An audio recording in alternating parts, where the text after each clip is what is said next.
cinta karena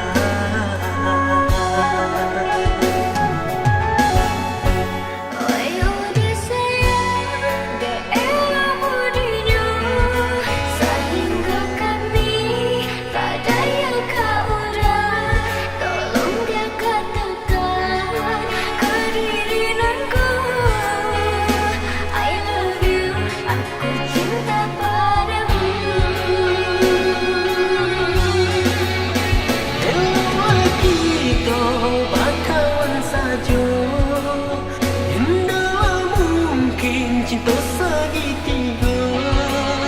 Apa alasan udah nak menerimanya? Salahku kali mencintai udah sayang. Bukan masalah dia cinta karena indah mungkinlah dipilih kedua.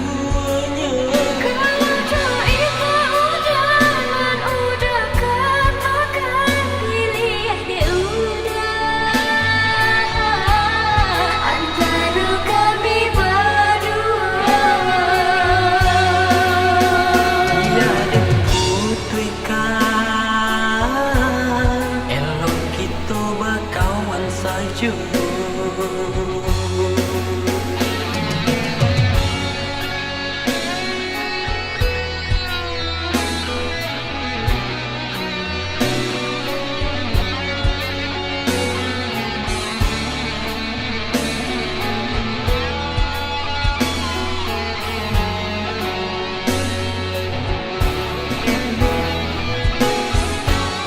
adil jatuh cinta